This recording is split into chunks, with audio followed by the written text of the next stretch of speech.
유리식에 대해서 알아봅시다.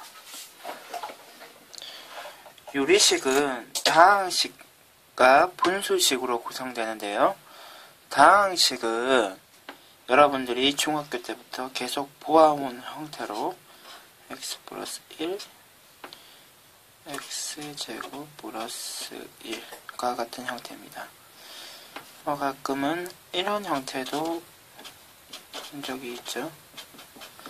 그러면은 이 식에는 분모가 1, 이 식은 분자가 2 라고 생각할 수 있겠죠.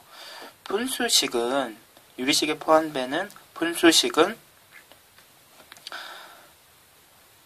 분모도 모두 다항식의 형태를 띠는 다음과 같은 모양을 띱니다. x 세제곱 플러스 1 나누기 x 플러스 2 이와 같은 식을 분수식이라고 합니다. 그러면 이와 같은 분수식을 중심으로 유리식의 성질에 대해서 알아봅시다. 여러분들이 약분과 통분에 대해서 알고 있죠. 기본적으로 알고 있는 것을 바탕으로 약분과 통분을 확인하면 될 것 같습니다. 다음과 같은 분수식을 약분해 보도록 합시다. 분자는 다음과 같이 인수분해가 되고 분모는 다음과 같이 인수분해가 되죠. 그러면은 이와 같이 약분을 해서 다음과 같은 식으로 적을 수 있게 됩니다. 그럼 다음으로 통분도 한번 해볼까요?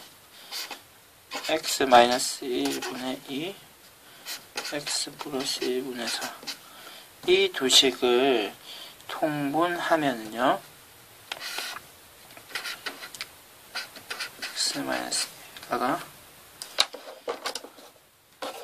통분하려는 다른 식의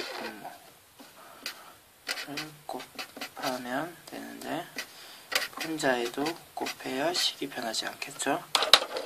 다음으로 4 나누기 x 플러스 1도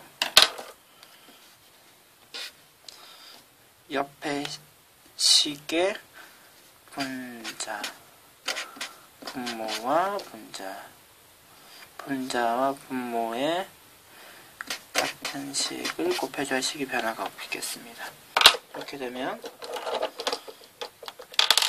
두 식의 분모가 같아지는 통분이 된 결과를 확인할 수 있습니다.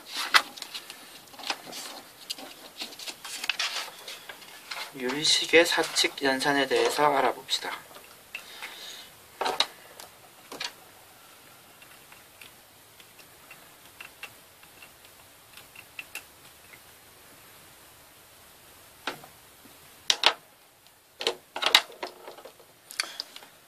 유리식도 유리수와 같이 덧셈, 뺄셈, 곱셈, 나눗셈이 모두 가능한데요.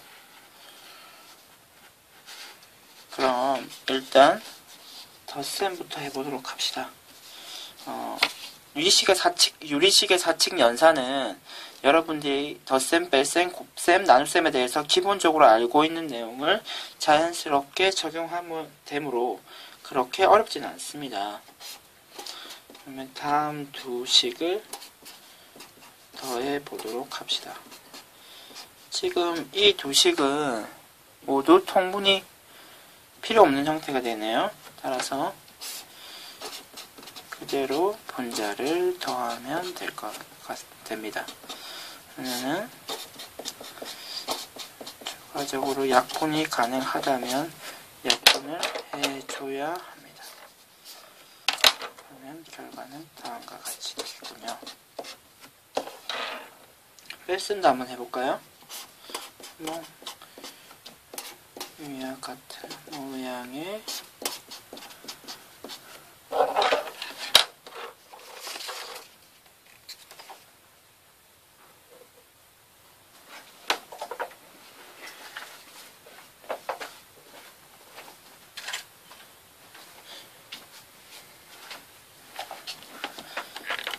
일셈을 해보도록 합시다. 그러면 역시 분모는 통분이 되어 있는 형태이기 때문에 분자를 빼면 될 것 같네요. 또 일셈도 다음과 같이 인수분해가 돼서 약분을 하면 다음과 같은 결과가 만들어지게 됩니다. 그러면 다음으로 곱셈도 한번 해볼까요? 곱셈은 다음 문제를 가지고 한번 해봅시다.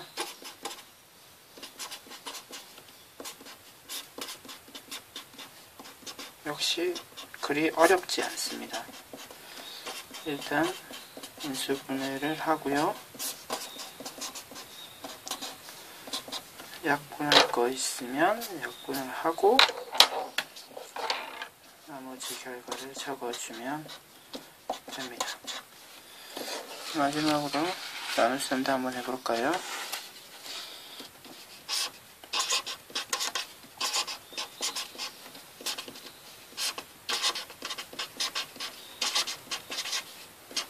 나눗셈은 우리가 분수 계산할 때도 역수를 취해서 곱해주는 형태로 했었죠.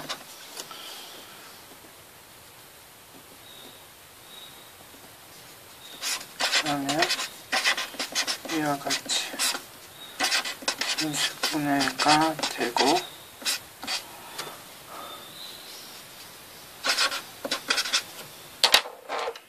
약분이 되는 것은 약분 처리를 해줘야 될 것 같네요.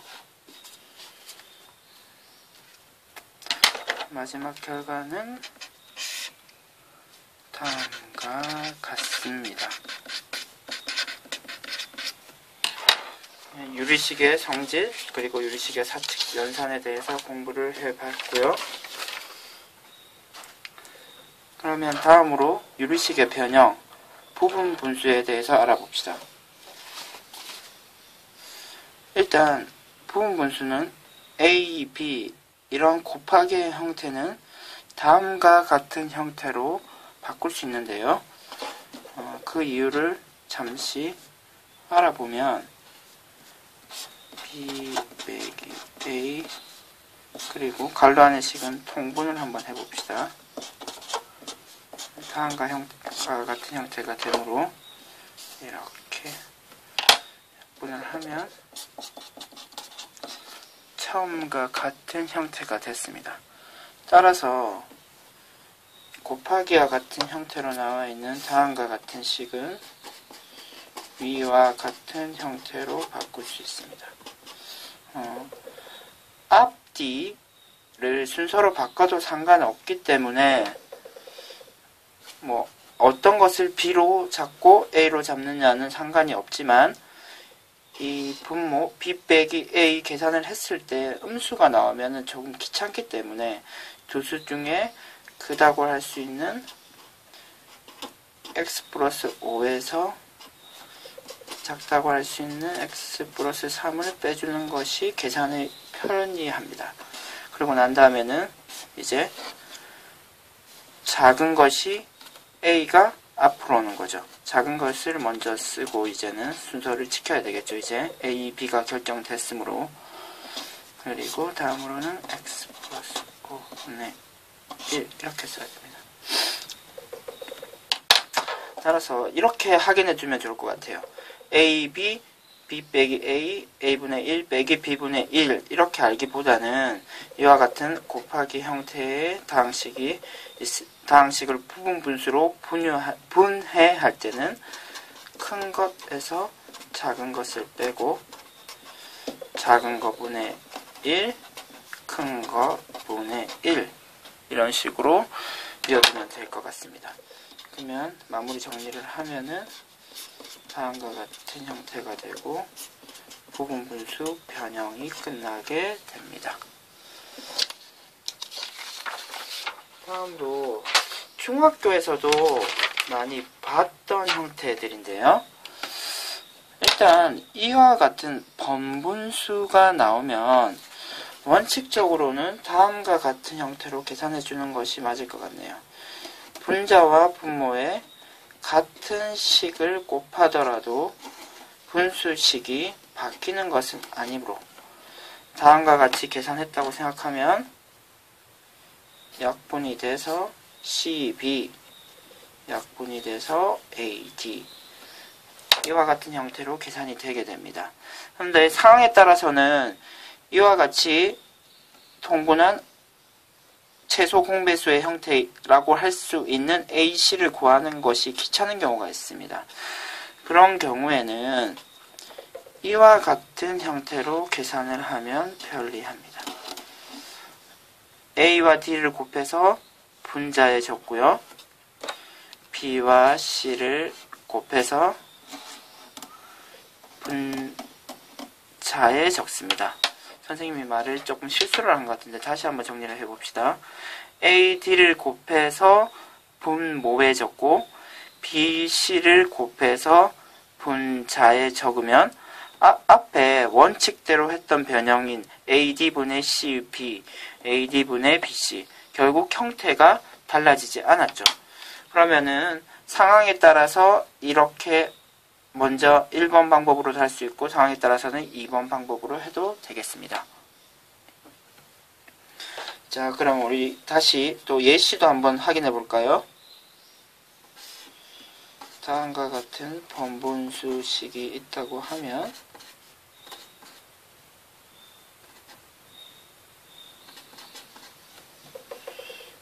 만약에 1번 방법 먼저 배운 방법으로 계산을 한다 그러면 위아래에다가 x를 곱하는 형태로 변형이 가능하겠죠. 그러면은 x 빼기 2 나누기 x제곱 마이너스 4와 같은 형태가 되겠군요. 그러면은 일수 분해를 하고 약분을 해줘서 결과를 얻어낼 수 있게 됩니다. 만약에 2번 방법으로 한다고 한다면 내항을 곱하고 가운데 부분을 곱하고 또 밖에 위아래 맨 위와 맨 아래 부분을 곱해서 적으면 되는데요. 그럼 계산을 한번 해볼까요? x제곱 마이너스 4 빨간색을 곱한 것입니다. 그리고 x 빼기 2 곱하기 x 파란 부분을 곱한 형태입니다. 그러고 난 다음에 마저 계산을 해보면요. 약분이 되고 또 인수 분해를 해서 약분을 하면 결국 당연히 앞에 공간과 같이 같은 형태가 됩니다. 그러면 번분식 형태까지 공부를 해봤고요. 이제 비례식에 대해서 알아봅시다. 우리가 초등학교 때부터 비례식을 공부를 했는데요. 비례식의 가장 이제 어려운 형태라고 볼 수 있을 것 같은데 그리 어렵지 않으니 선생님 얘기를 잘 듣고 따라오도록 합니다.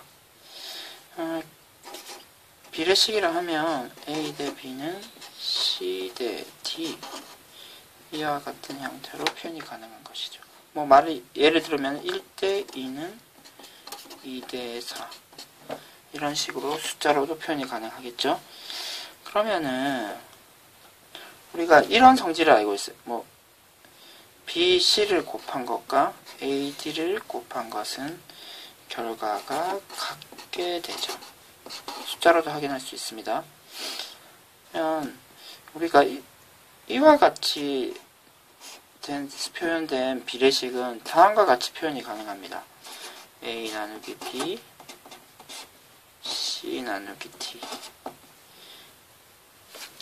뭐 정말 가능한지 이런 식으로 확인할 수 있을 것 같아요. 만약에 양쪽에다가 BD를 곱하면 어떻게 되나요? 결과가 이쪽에다 곱하면 AD가 되고 오른쪽 편에 곱하면 BC가 되네요. 결국 왼쪽과 형태가 같죠. 그러므로 이와 같이 표현된 비례식은 다음과 같이 표현이 가능한 것입니다. 다음으로 A 나누기 B로도 표현할 수 있지만 A 나누기 C 그리고 B 나누기 D로도 표현이 가능해요. 양변에다가 앞에 변형했던 것 같이 CD를 곱하게 되면 좌변은 AD가 되고 우변은 BC가 됩니다. 결국 어떤 형태로 쓰든지 간에 다음과 같은 형태로 변형이 되는 것을 확인할 수 있으므로 결국 대식은 똑같은 형태라고 할 수 있습니다. 그러면은 이와 같이 표현된 식을 우리는 이와 같이 K로 잡고 CK, B는 DK 이런 식으로 약간 변형해서 사용할 수 있는데요. 예제를 통해서 더욱 구체적으로 한번 확인해 봅시다. 만약에 x 대 y가 3대 1일 때 다음의 값을 확인하는 문제가 있을 수 있습니다. 이런 경우에 위의 비례식을 다음과 같이 표현해서 x는 3k로 넣고 y는 k로 넣을 수 있겠네요. 그러면 만들어진 식을 이용해서 우리가 계산해야 되는 식을 다음과 같이 바꿔줄 수 있겠네요. 3k 플러스 k, 3k 마이너스 k. 결과가 어떻게 됩니까? 4k 나누기 k 그리고 약분을 하면 2가 되겠습니다. 결국 우리가 구하려는 값이 2라는 사실을 알 수 있네요. 이와 같이 양쪽에 두 개로 이루어진 비례식도 있지만 세 개로 이루어진 비례식도 우리는 문제에서 확인할 수 있습니다.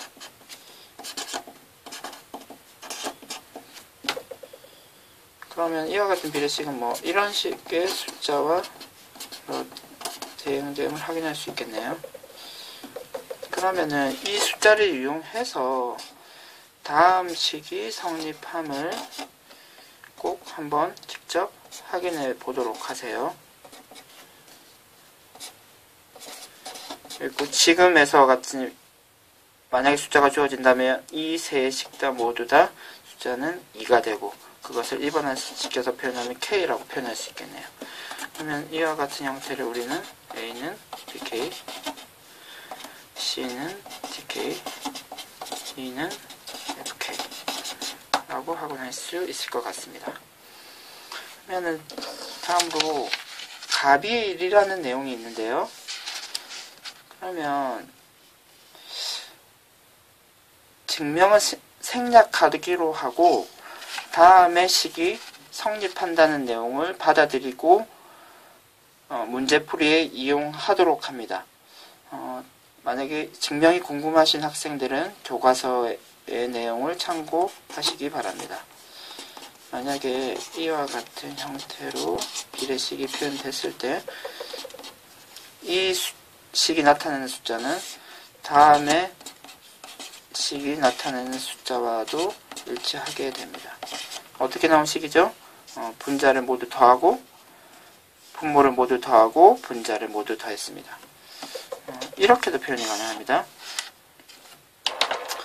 위아래에 같은 수를 곱해도 식이 변하지는 건 아니죠. 숫자가 바뀌는 건 아니죠. 이렇게 같은 숫자를 곱하더라도 식이 바뀌는 건 아닙니다. 이렇게 같은 수를 곱하더라도 식이 바뀌는 건 아니죠. 따라서 왼쪽과 같은 형태로 우리는 이렇게도 표현할 수 있습니다.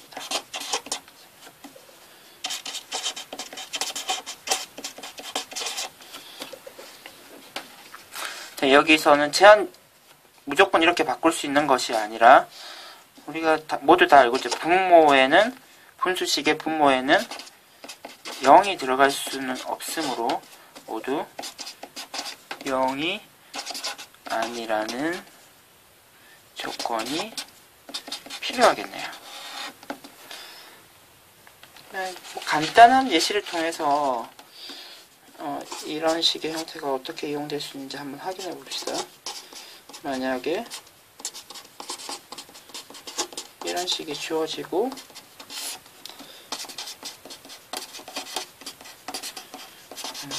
이 식을 만족하는 K를 찾으라고 하면 어떤 식으로 찾으면 될까요? 여기 2를 보니까 2를 곱하는 형태가 되었겠군요. 그리고 3을 보니까 3을 곱하는 형태가 되었을 것 같아요. 따라서 2, 3은 6, 4, 3, 12 그리고 5를 더한 23이 K가 될 것 같습니다. 다시 한번 선생님이 이 식이 성립하는 것을 정확하게 보여주지 않았는데요. 증명은 생략했었는데 지금 위에서 주어진 8, 4, 2 그리고 4, 2를 숫자로 대입해 보는 것만으로도 이런 식이 성립함을 확인할 수 있습니다. 그러면 이상으로 유리식 설명을 마치도록 하겠습니다.